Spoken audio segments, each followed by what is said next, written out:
Okay, I'm going to call this meeting of the Lawndale City Council to order. I'm going to ask the city clerk to give the roll call. Madam Deputy City Clerk. Yes. Mayor Pro Tem Cuevas? Here. Councilmember Suarez? Present. Councilmember Talavera? Here. Councilmember Kearney? Here. Mayor Mayor Pullen Miles? Here. All present. Thank you. Okay, thank you, Madam Deputy City Clerk. Let's have the flag salute by Councilmember Frank Talavera, followed by the inspiration by Pastor Dudley. Place your right hand over your heart. Let's begin. I pledge allegiance to the flag of the United States of America and to the republic for which it stands, one nation, under God, indivisible, with liberty and justice for all. Please remain standing. Thank you. It's always a joy and a pleasure to come. And I wanted to share a scripture with you as I normally would. And this is the word of the Lord in the book of John. And in chapter 13, verse 15, this is what he says to us. He says, "For I have given you an example that you should do as I have done to you." And so we understand that this council and our honorable mayor and all that serve this city, that's exactly what they do, whether they know it, that they're serving the Lord or not. But they are doing the things that they know the Lord had done, being kind and helping, ministering, feeding, caring for people.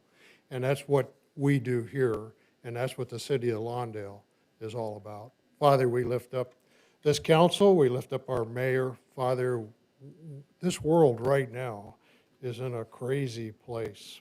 And so, Lord, I pray that this council will always do what they do with wisdom, knowledge, honor, and follow after the ways of the good grace and mercy that you have shown all of us. Father, we lift up our sheriff's department as they're out there serving the community, our fire departments that are out there serving the community. And Lord, our military, we lift them up as they are in harm's way. And Father, we just pray that you bless them, but not just the military, but their families, their children, all, Father, that are out there serving, trying to bring peace into this world.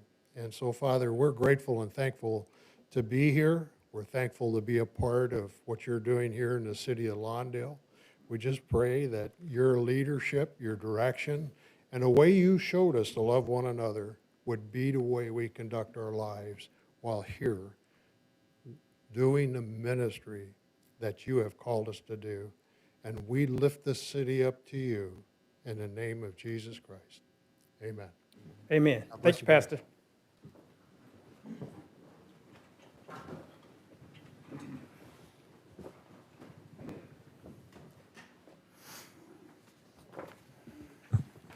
Okay, let's hear from our public safety folks. Let's hear from the Sheriff's Department, Lieutenant Osborne.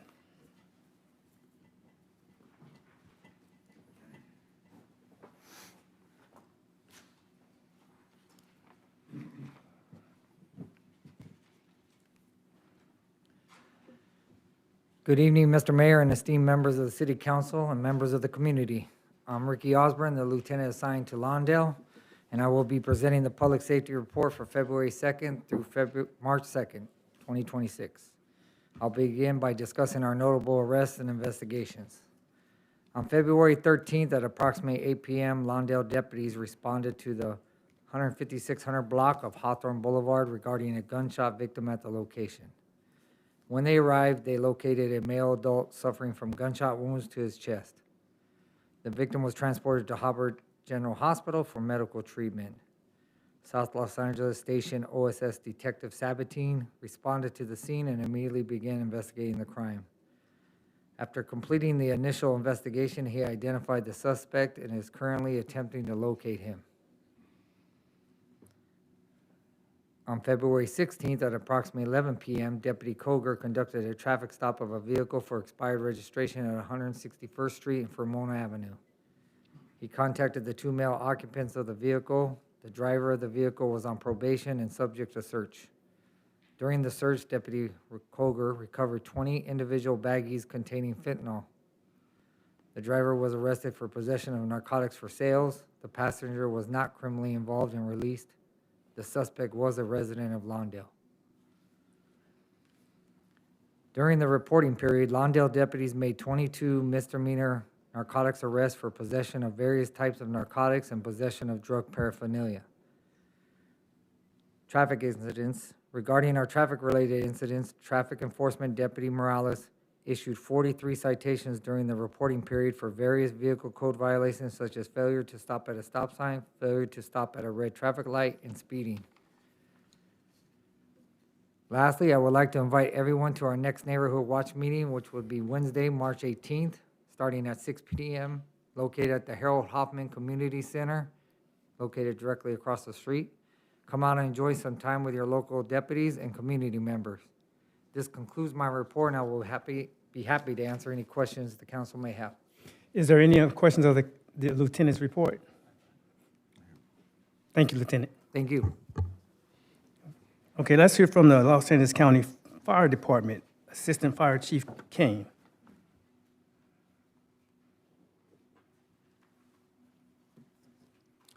Good evening, Mr. Mayor, members of the council, Assistant Chief Brian Kane, Los Angeles County Fire Department, with your public safety report for the month of February 2026. In February 2026, the County of Los Angeles Fire Department responded to several fire and hazardous condition incidents that were reported within the city of Lawndale. On February 3rd, crews responded to 14901 Inglewood Avenue for a rubbish fire inside a garbage truck and conducted fire suppression operations, which was contained quickly. On February 5th, Engine 21 arrived at the scene of Prairie Avenue for power lines that were on fire, which was also mitigated without further incident. The area was isolated. Southern California Edison was notified and the fire extinguished. Edison personnel remained on scene with Engine 21, and everything was mitigated without a further incident. On February 22nd, firefighters responded to West 154th Street for a small trash can fire, which was contained also very quickly. In addition to fire responses, personnel handled hazardous condition calls without fire involvement. On February 6th, units were dispatched to West 166th Street for downed wires in a backyard, which was also mitigated without injury or further incident. And the same issue happened on February 10th at 4023 Marine Avenue for hazardous conditions involving also down power lines and communication lines. There were 231 total responses recorded for the month. We saw 185 patients. 95 patients were transported to local receiving facilities. 75 of those patients were basic life support in nature, and 20 required advanced life support saving interventions from our paramedics. And we had 7 responses by our APRU unit in the city of Lawndale for the month of February. That is the end of my public safety report, unless you have any further questions. Any questions of the Assistant Fire Chief? Thank you, sir. Thank you very Thank much. you. Have a good evening. Okay, moving our agenda along, we are on oral communications. Oral communications is not to be confused with the public hearing that we're going to have a little later. But oral communications, when you have the opportunity to speak to this body on items that are not on the agenda. If you would like to speak to this body on items that are not on the agenda, if you would line up by the flag, when it becomes your turn, just simply approach the podium. If you would start with your name first, we would appreciate it. At 2.5 minutes, the amber light will come on either screens. That'll give you the signal to start wrapping things up. Let's have the first speaker.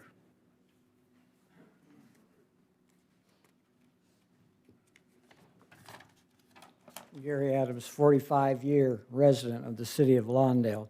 Last Friday at approximately noon, there was a major disturbance across the street at the senior lunch. Councilperson Talavera was present at the table where this occurred.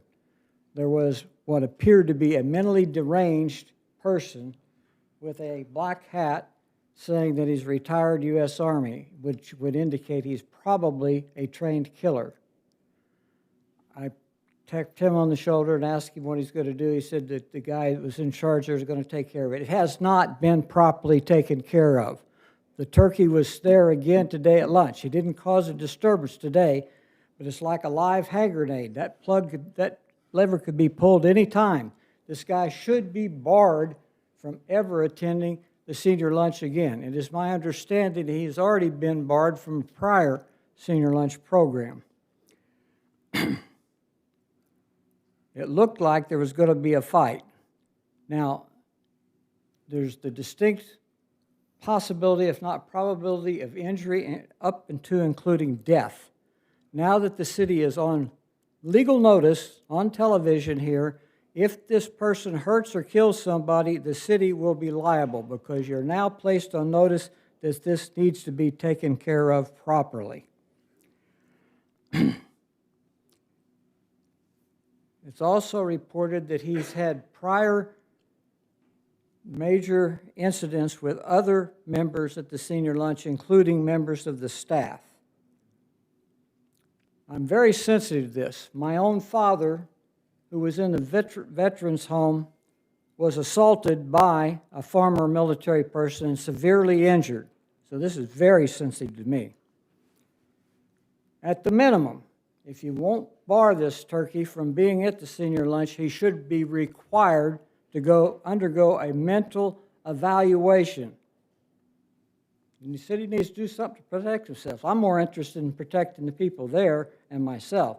But the city needs to be considered to protect their own, and it's my tax dollars, incidentally, that would end up paying a claim if one were to be initiated. Now, as a taxpayer, it is my understanding and belief that I'm entitled to reasonable peace and quiet at the facility that I paid for and that I paid for the meals there. Okay, the city is now on notice. Thank you. Thank you. Yes, ma'am.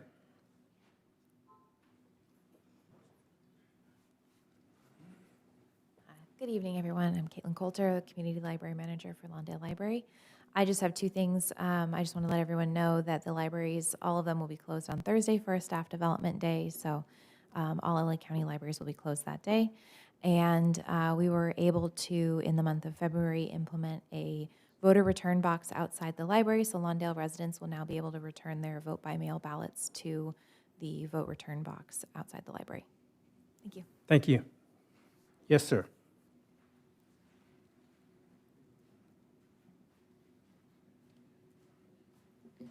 Hey there, I'm Andrew Blackney, Lawndale resident. I was just I've been taking my daughter on walks in the later, in the early evening to mid-evening time frame, around like 7 to 8.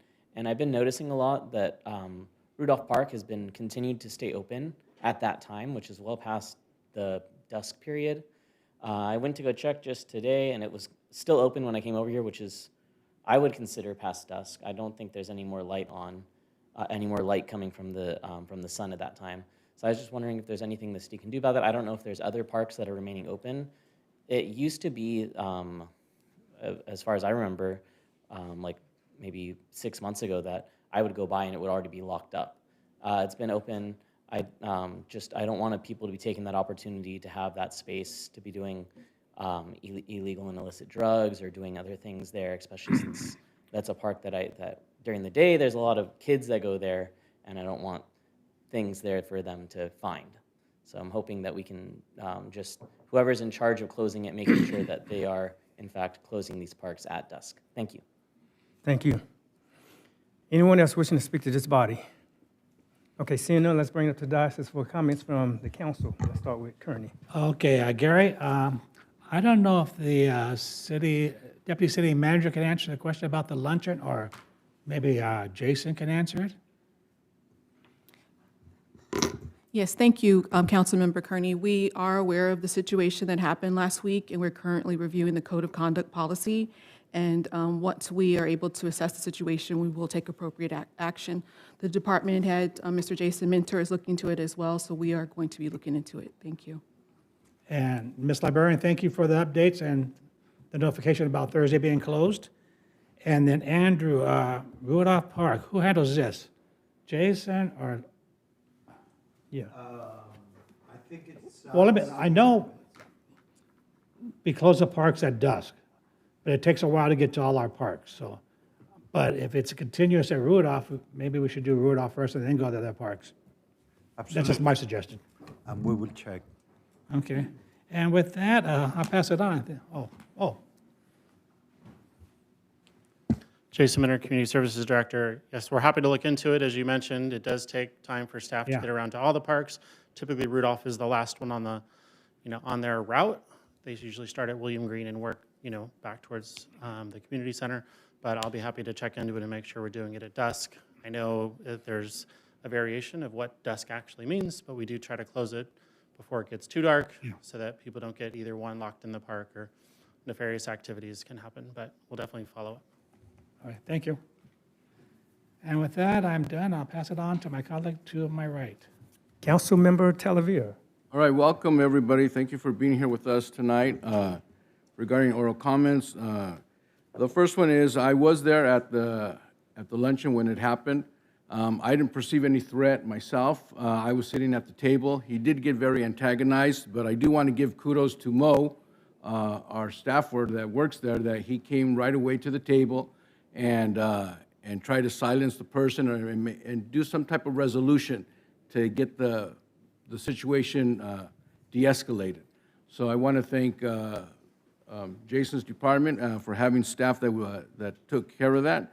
I don't know about the man's mental situation.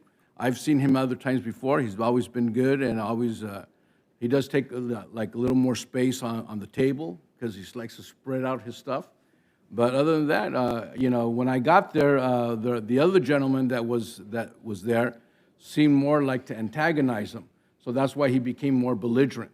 But I asked him to be quiet, and he settled down. Ms. LaGuardia, that was there also, one of the senior ladies, was there also, asked him to be quiet, and he responded. And like I said, Mo had no problem coming over and trying to quiet him down and find him another seat to move to, and that was it. So, but it's a concern, and I think we, you know, like Ms. Felton said, that if they're looking into it, that's fine. You know, look into his background, see what's happening, and so it's good, I think. So, library manager, thank you for the information, and Andrew, thank you, and we're going to look into that too. So, thank you, everybody. Councilwoman Bernadette-Suarez. Thank you, everybody that came out tonight. My only question to staff is with regards to the senior lunch. If an individual doesn't feel safe, do you know, with regards to timeline, how quickly this gets resolved in time for the next one? I know certainly individuals have rights as well, and those need to be looked into, so we cannot infringe on people's rights. However, if someone feels unsafe, could they go and get a lunch to go or something of that nature so that they feel okay? I can't answer that question, so I'll ask Mr. Minter to respond to that, but I would believe that that would be the case, especially if they were to notify staff that they feel unsafe. Absolutely, we would make accommodations for them so that they could be able to still have their lunch. There's a few opportunities from the pre-packed frozen lunches. Sometimes we have those available. We can pack a lunch to go if it means making sure that that senior gets accommodated for the day. So yes, there are multiple options. Okay, thank you so much. And I'll pass it along. Thank you. Thank you. Madam Pro Tem Cuevas. Thank you, everybody, for coming out, speaking, and also those that turn in public comments via email or through our city clerk's office. And my colleagues already touched on each point that I was going to talk to. So thank you. Okay, thank you. I too want to thank everyone for their comments tonight. My colleagues already expressed what I wanted to say, so I will pass on that opportunity. But thank you very much. Moving our agenda along, we're on the consent calendar, items 3 through 9. What is the pleasure of this body? Motion to approve. Second. Motion's been made by Cuevas that we approve the consent calendar, second by Kearney. Any discussion on the motion? Would the council please vote?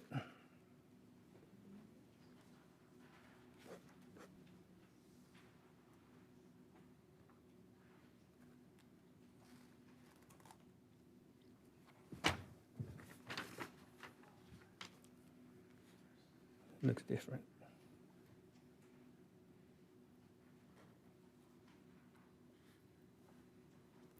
For the consent calendar, the motion passes unanimously. Thank you, Madam Deputy. We are now on the public hearing, the first public hearing of the evening.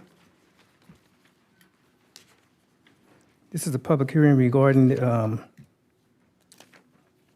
refuse collection rates. Okay.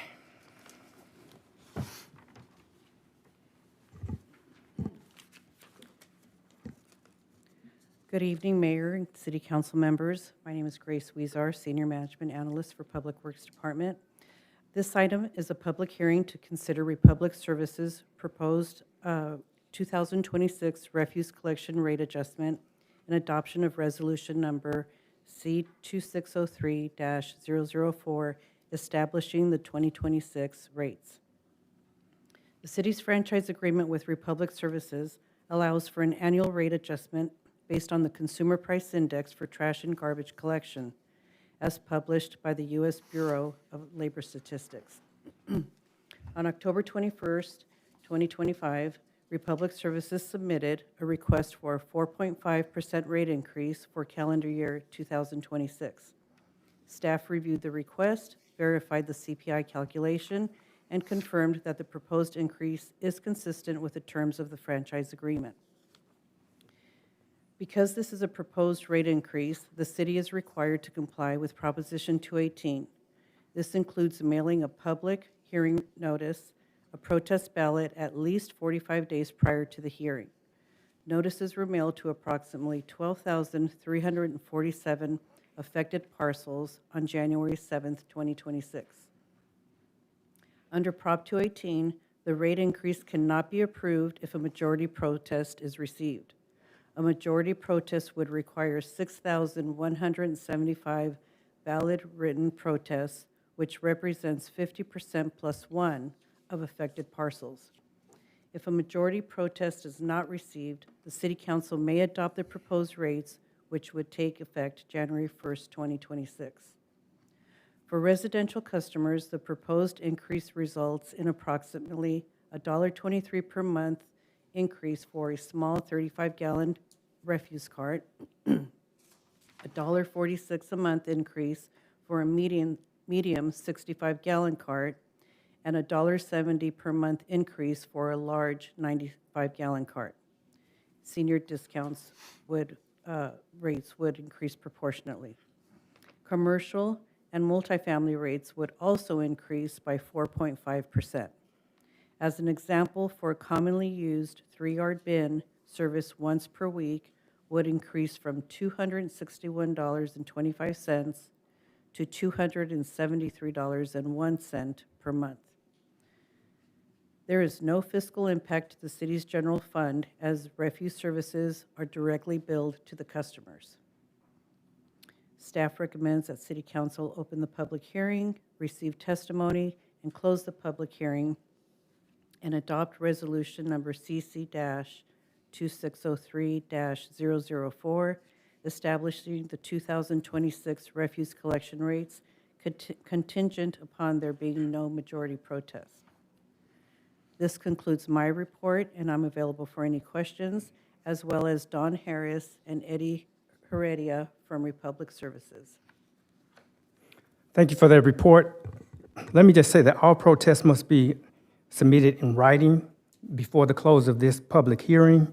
Please submit your protest to the Assistant City Clerk if you have a protest, so we can get things underway. But with that being said, I will now open the public hearing. Let me ask, is there any comments from the council? I just have one question. How many protests have we received so far? I think City Clerk has the exact numbers. At this time, we have 169 protest ballots, but I do think someone in the audience is going to turn one in, so that would be 170. 170, okay. 172? Okay. 171. Thank you. Any additional questions before I open up the public hearing?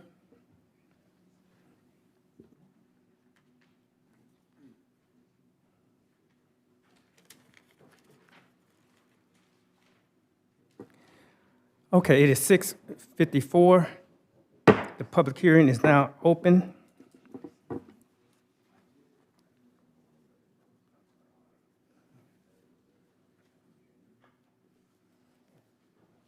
At this time, I want to, by the way, anyone can comment as well. You don't have to have a protest in order to comment. If you want to comment, you can do so at this time as well as put in your protest. Okay, at this time, I'm going to issue the last call for written contest for the proposed. Yep, yeah, you want to comment? Yes, ma'am.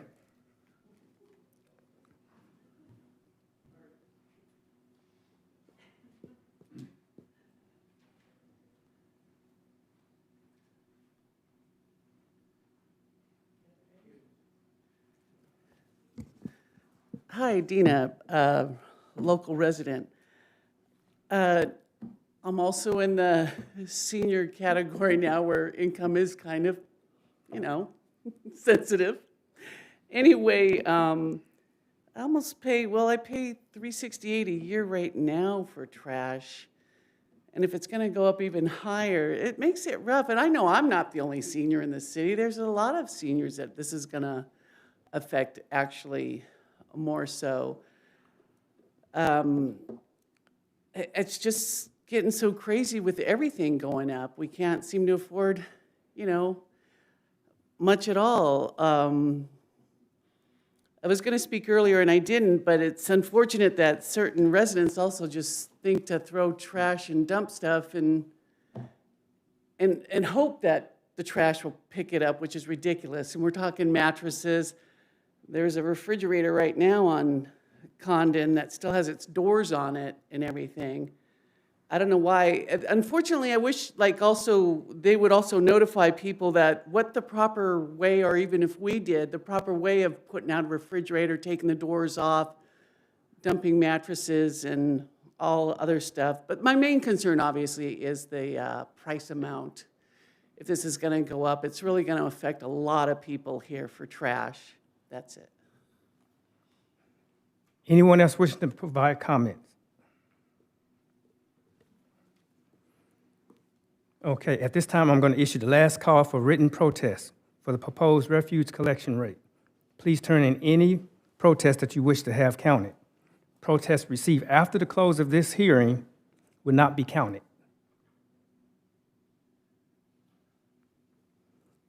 Okay.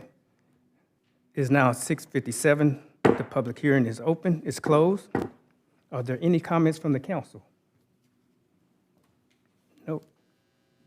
Got a comment? Yes, Yeah, I had yes, ma'am. a point of clarification, because I know this had come up at prior meetings, and if the city attorney could indulge me into answer and explain, when we take this vote, is the vote to, that there hasn't been enough protests received, or simply that, just for clarification purposes? Because I was under the impression that if the amount of protests received isn't past the 51%, we have to adopt the increase.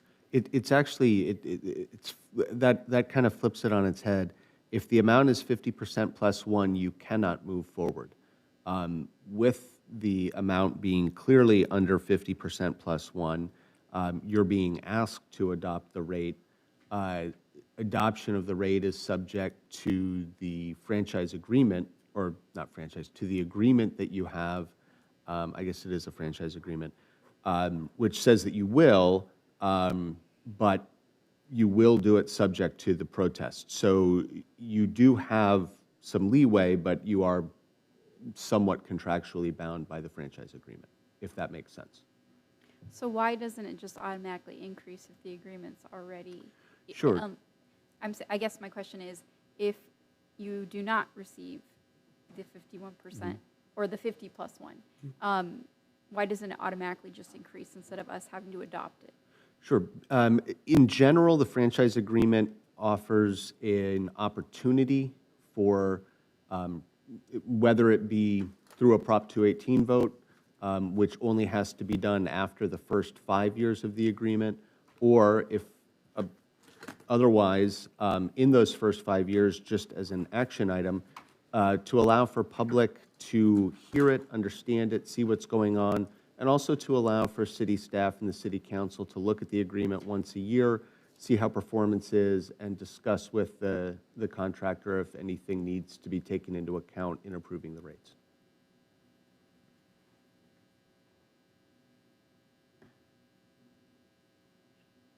Any other questions? You good? No, I No, just. go ahead, go ahead. I just wanted to ask one more, because we have had some hiccups with regards to the contract. which I believe have been satisfied since. I'm not sure. We were told we would be getting, was it new trucks and whatnot? And I think I don't know that those have been received. I would defer to staff on those facts, but certainly that's something that could be discussed with the contractor tonight. From what I understand, we were supposed to be receiving new trucks. I'll defer to And I Dawn think there for- was somewhat of a delay on those, and I wasn't sure the time frame. I just wanted to follow up and. Okay, so Public Services will come up and answer operational questions.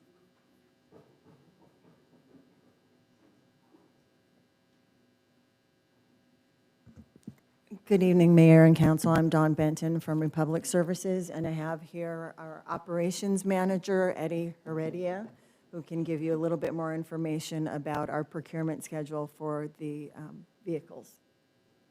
Yeah, hi, good evening, everyone. This year, we are slated to get a couple trucks in. Some of them will be electric vehicle front loads that we look to procure some of the current trucks that we have in the city of Lawndale now, and to make sure we satisfy all contractual obligations on those ends. Do we have a time frame for them? So what we've been given, and we do know that we have some trucks that are out of date, and we've also, since COVID, been along with all of the other trash haulers and other equipment companies that need this kind of equipment, we are all waiting for these trucks to be built, and there's a slow process. So while we do have them in our procurement, in our queue, we're waiting for them to be built. And they're not built a bunch at a time, we get one or two at a time. And just like we have the requirements in Lawndale, it's the same in other cities. So when we get one, we try to get one over here, and then we try to get one in the next city, and so on and so forth. So right now, we are told that we have 3 to 5 that should come in the next 6 months, and then with the balance coming in by the end of the year. I don't know the exact number. I would have to go back to the office and find that. Okay. Those are my questions. Thank you. Thank you. Any other additional questions? Yes, ma'am. As far as for senior discount rate, I don't think we could do it now, but is there a way that we could look into our 26, 27 budget and see if we could put some funds aside to those seniors that qualify for discounts or to help them out with the rates since they keep going up?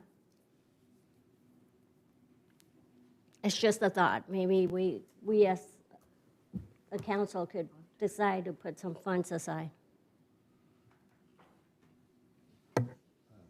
Currently, if I'm not mistaken, Grace, there is Yeah, a section for senior discount, isn't there? well, we have a with it? senior discount in place Yeah. in the contract. They pay 15% less in the rate. But Republic bills directly to all customers. I don't know if Harant has a way of subsidizing the senior rate discount, how that would work with city. I mean, it's something to look at because if every year we're increasing a percentage, in the next 2 years, they're probably not going to be able to pay for trash pickup because their Social Security is going to be less than what the pickup is. Yes, I'm sure we could talk with Finance Department and see if that is an option. It's just a thought that maybe they could apply to, get some type of refund or something like that. Okay, definitely check into that. Mr. Mayor, if I could add, that would be a council decision. That would be a council policy. If you decide in the future that you want to create a subsidy for a program like this, but we will be getting ready to go into our budget season soon, so it's something that you could think about and let us know.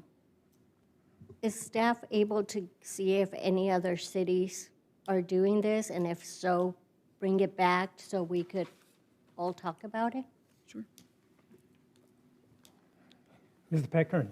Yeah, I don't know when our contract's up with Republic. It's coming up pretty soon. Maybe, Yes, December 31st, 2028. okay, 2 years. Maybe in the new contract, we can build it in there to have, or negotiate, I should say, a lower price for the seniors, if we can. Absolutely. Okay. Thank you.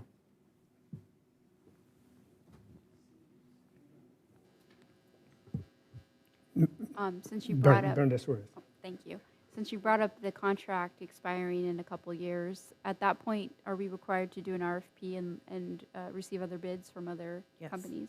Yes, we'll start that process this summer. It's about an 18-month process. Okay, thank you.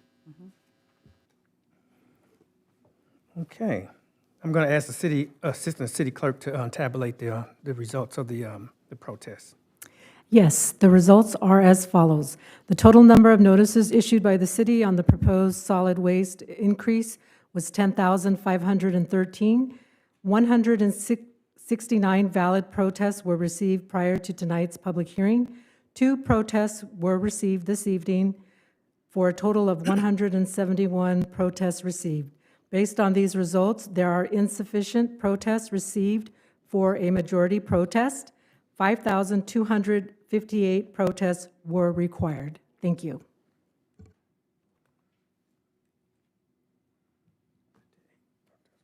Okay.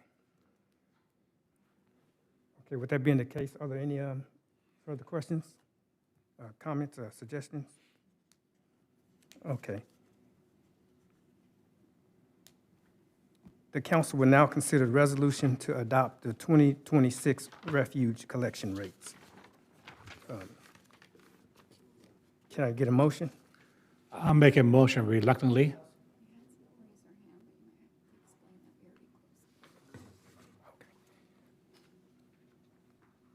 Did somebody raise their hand? I'm sorry, but we already closed the public comment period. Yeah. Yeah. Okay, what was I? I voted You made the reluctantly motion. to, Okay. Pat Kearney made the motion that we adopted the resolution, I'll second the motion. and seconded by Talavera. Any discussion on the motion? it's a shame we didn't get more Yeah. protest in than we did what we did. It's Yeah. just sad. Okay, any discussion on this motion? Yeah, I'm just going to add that we already agreed to it in the contract, so my vote will be to move forward. However, in the next couple of years, we will be looking closely at, the future contract for the city. Yeah. And the senior discounts. Okay, Madam City Clerk.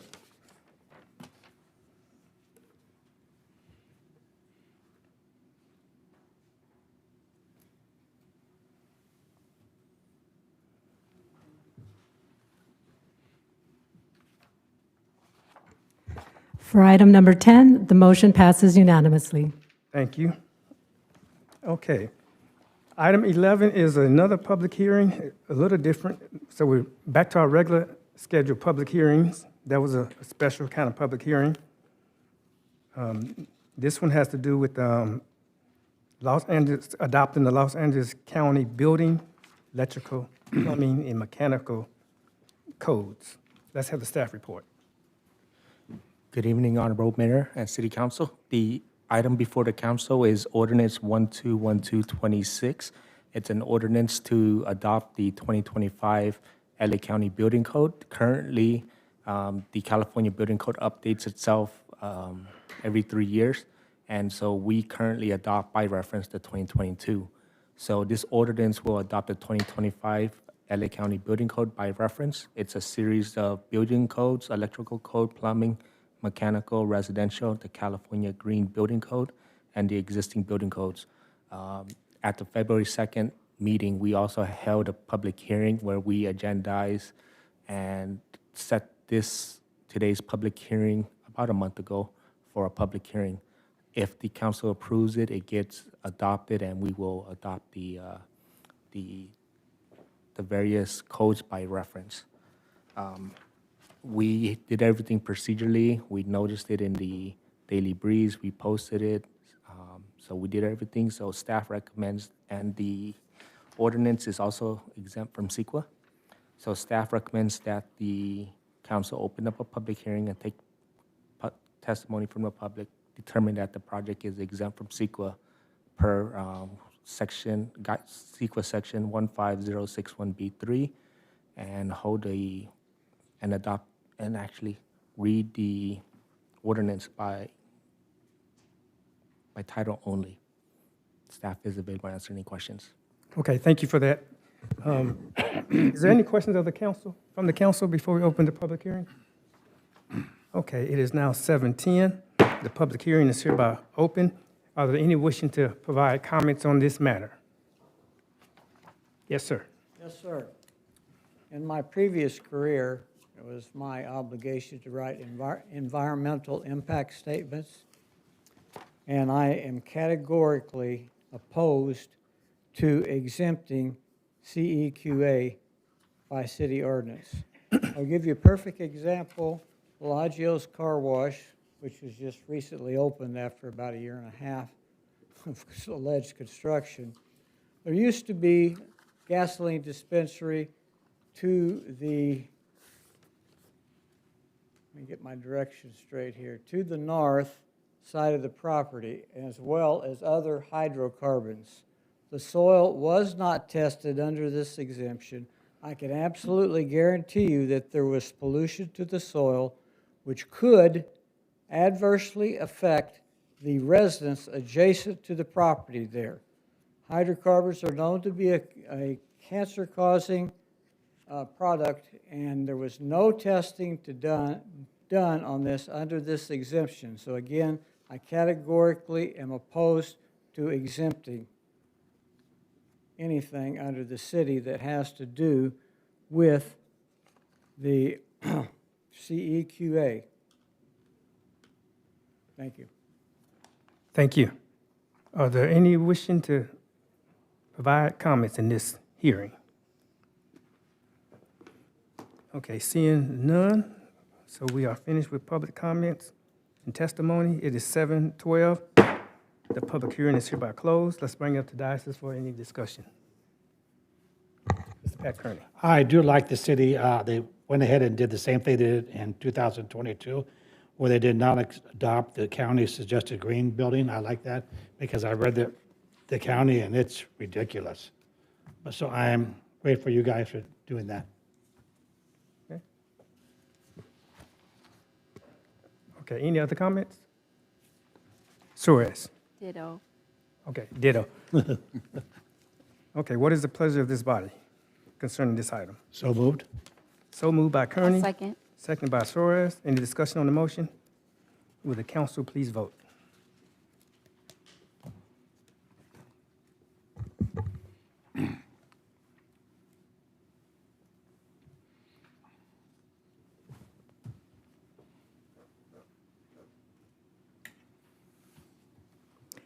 For item number 11, the motion passes unanimously. Thank you, Madam Assistant City Clerk. Okay.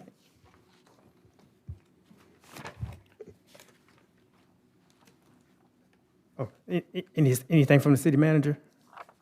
Actually, we're going to read, I'm drawing a blank as to whether we read this by title only, but the staff No, recommendation. we didn't read it by title only. Okay. Yeah. I'm sorry, sir. I meant at our meeting, the last meeting when we introduced it. I don't remember, so I'm going to read it by title only to make sure that we dot our i's and cross our t's. What was just adopted was ordinance number 1212-26, an ordinance of the City Council of the City of Lawndale, California, adopting by reference the 2025 Los Angeles County Building, Electrical, Mechanical, Plumbing, Residential, and Existing Buildings Codes, and the 2025 California Green Building Standards Code, and adopting local amendments to these county codes, thereby updating and amending the uniform codes previously adopted by reference in Title 15 of the city's municipal code. Thank you very much, sir. Thank you. Anything from the Assistant City Managers, interim City Manager's office? Thank you, Mr. Mayor and City Council. No items to report from City Manager. Okay, thank you. Okay, 12, attendance at meetings. Mr. Pat Kearney, take it away. I have a list.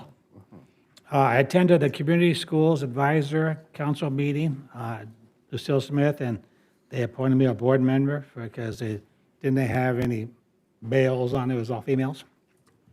I gave blood at the City of Lawndale Blood Drive on the 10th of February. I attended the Neighborhood Watch meeting on the 11th at 6 p.m. and it had a good turnout. I think there was either 12 or 14 people there. I attended the funeral services for Bob Givens, which is a long-time Lawndale resident. I think he graduated losing it when I think they still had covered wagons when he went there. And hopefully we'll close the meeting in his memory tonight, if not the next meeting. I attended the Library Trust and Oversight meeting on the 18th, 11 o'clock in Monterey Park. I'll have an update later, shortly. I attended the Contract City updates from law enforcement on immigration policies with Sheriff Luna and Chief Gonzalez from Laverne. It was on Zoom. I attended the special council meeting on the 23rd, this council chamber. And I also attended the Teen Center Black History Month celebration, sponsored by the South Bay Web on the 25th. And now I have a couple items I have to discuss. I was trying to get the sheriff's contract. Mr. City Attorney, chime in if I'm going out of line, okay? I will, sir. I wanted to by Thursday so we could have it agendized, but I didn't get it till Friday morning at 10:24. It's the sheriff's contract and the estimated contract cost for the liability surcharge rate. I can discuss it with you as per the city attorney, but I hope you leave it in my hands because they want to raise it astronomically high, and I'm going to go with the basic. So I hope you all okay with me deciding with the city because I can't discuss it with you as per the city attorney. Actually, sir, you can brief them on what is being requested. Okay. What you can't do, unfortunately, is ask for input. That's where the Brown Act says no, but you can let them know it's being requested. Okay.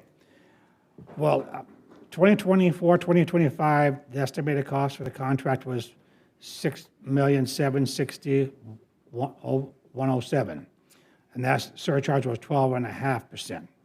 In 2025, 2026, the estimated contract cost was $7,060,501, and that was an increase of 13%, which I was okay with. And those two amounts, 24, 25, the surcharge amount was $806,559. 2025, 2026 was $8,076,541. And the new one, 26, 27, they're asking for from 13 to 14.5%. The contract's guesstimated at $7,413,526. So our lobby surcharge will be $1,074,961. That's an increase. So we had a meeting, and it's open to the public last month, and we were trying to get it delayed till April. Well, the contract cities, the mayor's luncheon, contract cities on the 12th. Our meeting's on the 11th. So we had discussion, they went to 2 votes, neither one passed. So I'm going to recommend for the city that we only go 14%, which will drop our lobby surcharge amount down to $1,037,894.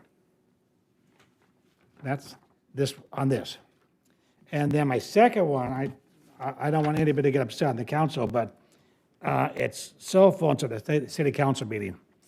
I watched a couple council, not ours, council meetings before, and everybody's up on my phone's right here, and it's off. Up here texting on the phone. And a couple of residents, the cities I watched, called in and wanted to know what they were doing. And then I did some research, and the city attorney can chime in about San Jose. So there's a case, and it's known for being a Public Records Act case out of San Jose, but it's the case that now requires elected officials, appointed officials, and staff to check their own private phones for any public or any texts or emails having to do with your public work. And what happened in the San Jose case was council members were on their cell phones during council meetings, and some residents were upset because they felt that they weren't paying attention, so they filed Public Records Act requests. And it put the council members in a rough spot because either they were doing the public's business and they would have to turn over the documents, or they weren't doing the public's business in the middle of a meeting. And so that, we all deal with it in the city attorney world on the Public Records Act side, but it did create, for some cities, a desire to limit the use of devices during meetings so as not to create the impression that was created up in San Jose. So what I like to bring back on the agenda, now, Mr. City Attorney, make sure I don't step over the bounds here. A addendum to our code of conduct, putting cell phones, something in the blurb in there about the cell phones not being used only for city business, and that we have them up here turned off or muted, because the taxpayers are paying us here to be city councilmen, take care of city business, not outside business.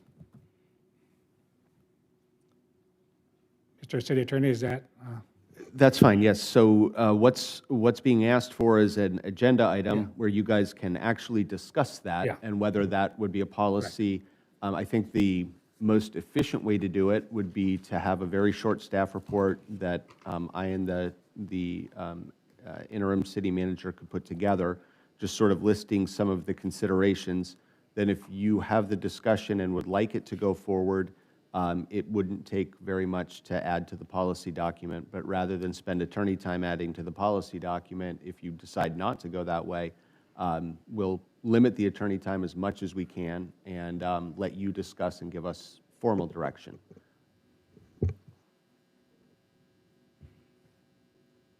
Okay. She has a question. Yes, sir. Yes, ma'am. I don't know if I should wait for my turn or, because I thought that to agendize something, you need either the mayor to agree to it or 3 members. So that is absolutely 100% true to putting items as business items. It's been my understanding of Lawndale that individual members have been able to ask for something to be put on. If it's a matter of tonight having 2 others concur that this should be on, I'm totally fine with that. You wouldn't be taking a position one way or the other on what to do. You would just be saying, yes, I'd like to talk about it. That's totally fine. But as I say, my recollection in what we've done is if somebody has asked for something to come up, it won't be a business item. It'll stay under items from city council members. And then if you do give group direction to move it forward, then we move it into business item, because to give group direction, that does take the full 3. So then if it's under a council member item, no decision can be made. No decision. That's where, as I said, It's just- it would be direction to us to bring something back. It's a chance for everyone to discuss what Okay. Councilmember Kearney has brought up tonight, since the Brown Act makes me have to say, please don't discuss it tonight. Yeah. He's asking for a chance to have a discussion. Okay. Is- And then can you include, can I ask for, oh, actually, let's wait till we discuss, and then I can see what I want to include in there. Okay. Okay. Yes, sir. Frank Televere. That's it? Okay. All right. I too had a very busy month, and so on Friday, February 6th, I met with Ms. Lay, the Community Schools Director of the Lawndale Elementary School District, and we had a discussion about ways that we could create a bridge between the city and the school district, and they're moving into their 3rd year of community schools, where schools provide more community resources to their students. So I thought that would be a good way for us, segue for us to tap in and support our students in Lawndale. So I had that discussion with her. And then on the 9th, my wife and I attended the Seniors Valentine's lunch celebration. A lot of dancing going on, a lot of good talk, a lot of good conversation. So it was a good time. On February 10th, I met with Ms. Mejia, the principal from Lawndale High, and Mr. Munoz, the ELD department chairperson, regarding scholarship opportunities for graduating ELD students. And also on that same day, I participated in the American Red Cross blood drive. And I was very happy to give it up, and took me like only maybe 10 minutes, 15 minutes, but Pat took like 30 minutes. He was being stingy with his blood. It was high octane, that's That's- why, okay? From the 60s. Yeah. And they didn't use the plastic bag, they used a metal can. So, but I saw him there, we had a good time, and saw the staff also donate blood, so I'm happy to share that, everyone jumped, everyone contributed, people were there, and so it was a good thing. And then the next day, on the 11th, I met with Miss Thomas from Lislinger High School Counseling Department regarding scholarship opportunities for ELD students also. And then on the 12th, I attended the Hawthorne-Lawndale Ministerial Association meeting that was hosted at the Hawthorne Police Department, and they were recognizing all the workers that donated their time, that volunteered their time for the Thanksgiving and Christmas turkey giveaways and dinners that they did throughout the cities. And then on Thursday the 12th, that was it. Okay, then on the 13th, I had lunch with the seniors also. And then on the 23rd, I also attended the Zoom meeting hosted by Contract Cities with Sheriff Luna and Chief Gonzalez. And it was unfortunately to say that, we're still stuck in the same situation. Our residents want our sheriffs and our policing agencies to do a little more, but they're confined, and all we can do is support them, and hope for the best. But it was a very interesting meeting, and I just wish there was we could take the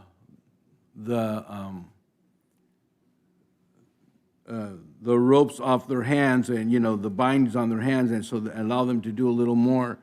I do know that in situations where ICE come and they're masked and we don't know, and they're not identified, Sheriff Luna did say to call the Sheriff Department or 911, and if you just say, hey, ICE is here, they're not going to do anything. But if you say the proper verbiage, there's masked men trying to kidnap somebody, then they'll come out and investigate and see what the situation is.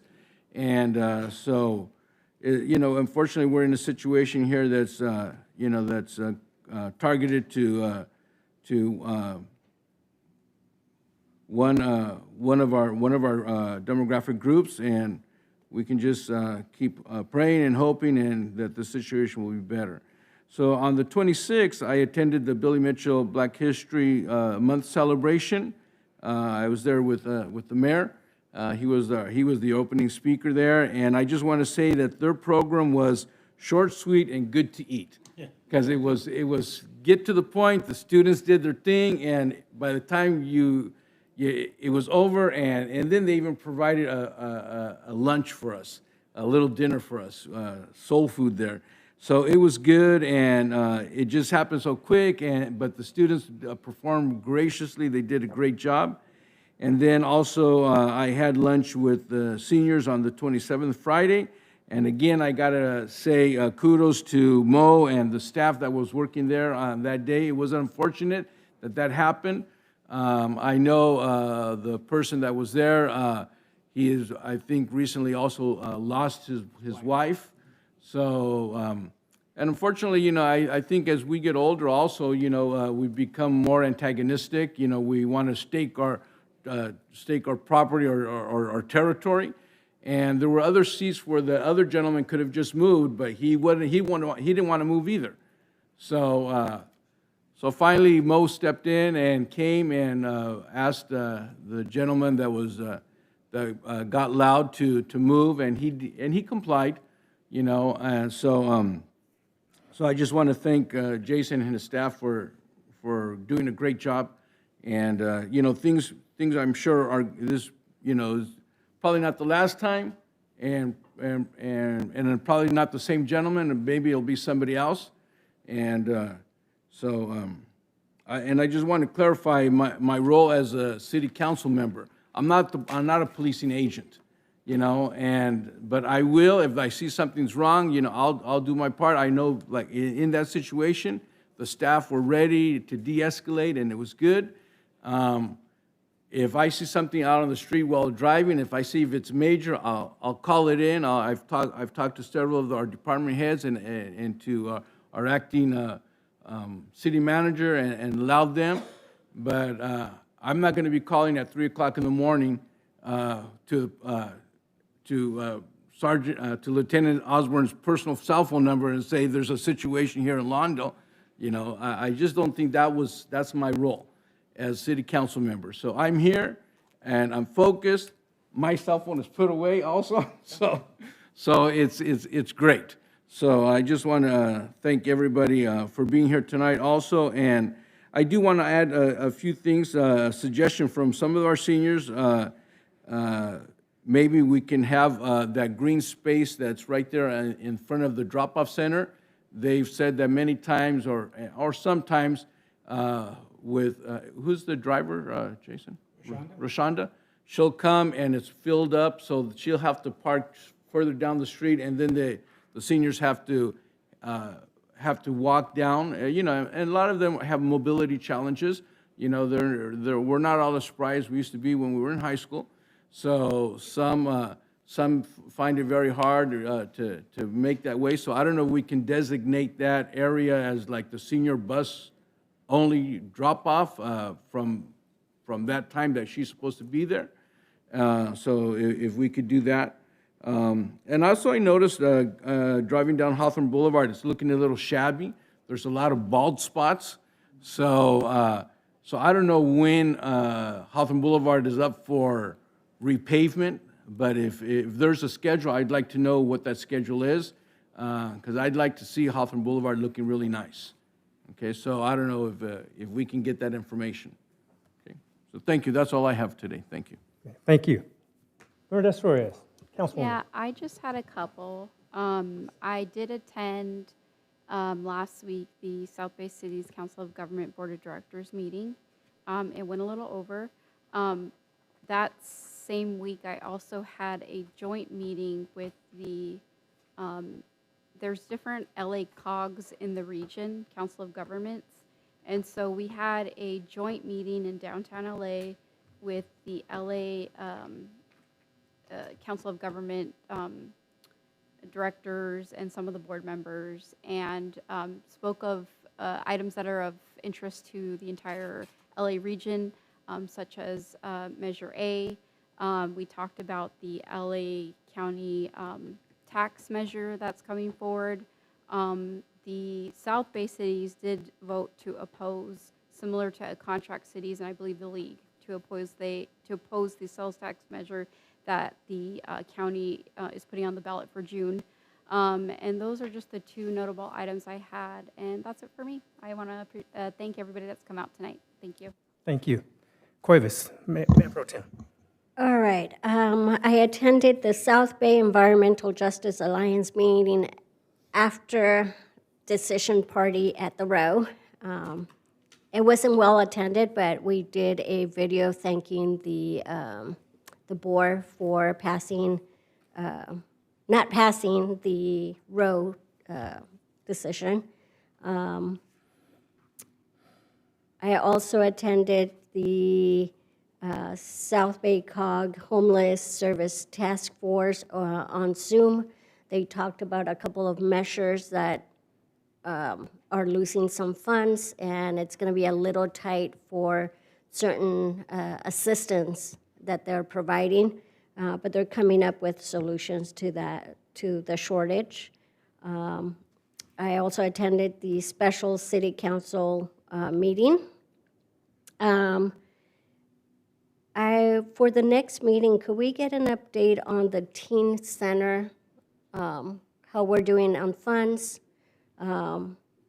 just to make sure that we're on track? And then I want to remind everybody, the Neighborhood Watch, March 18th, 6 p.m. at the Community Center.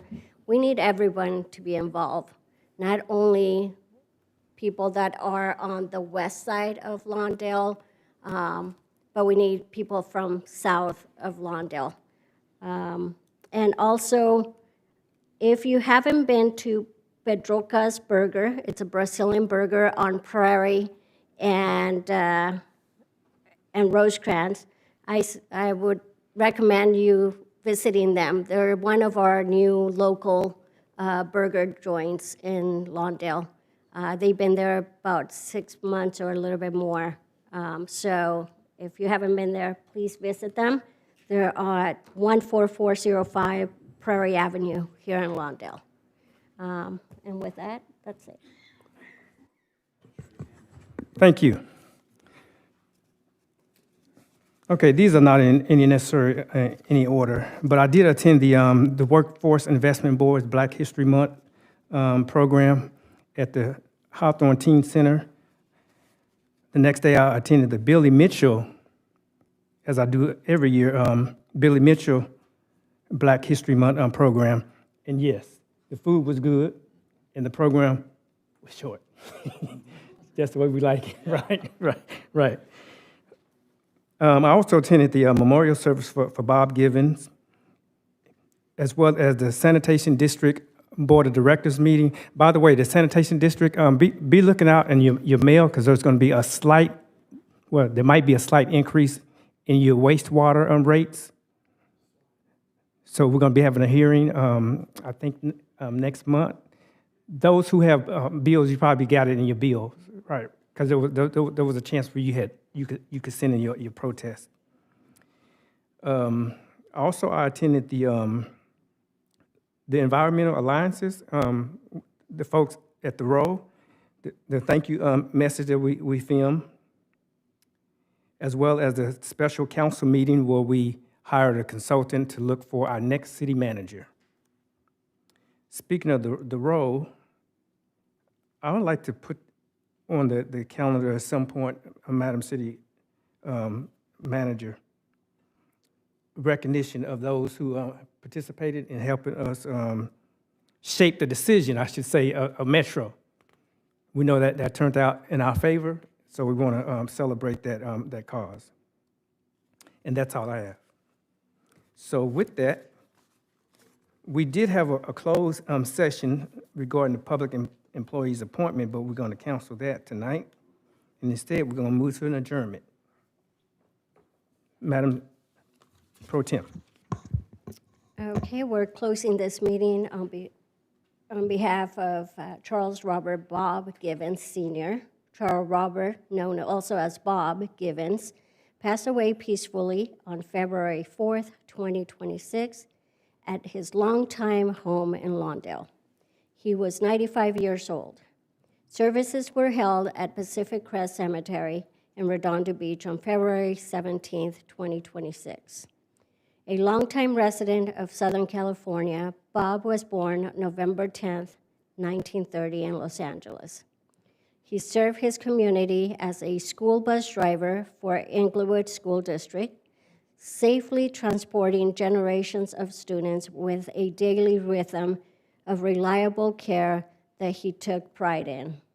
He also served on the City of Lawndale Personnel Board and the Cable Commission. After retiring, he continued to be active in his personal passions, his faith, and strong connection in church and in gardening. On behalf of the Lawndale City Council, we extend our heartfelt condolences to his wife, Janice, his son, Charles Jr., also known as Bobby, his daughter, Teresa Alcantara, his brother, John Edward Givens, and his cherished legacy of 7 grandchildren and 9 great-grandchildren. Thank you for that. Okay, the next regular scheduled meeting of the Lawndale City Council will be held at 6:30 p.m. Monday, March 16, 2026, in these here chambers. It is now 7:40. We are adjourned. Good job.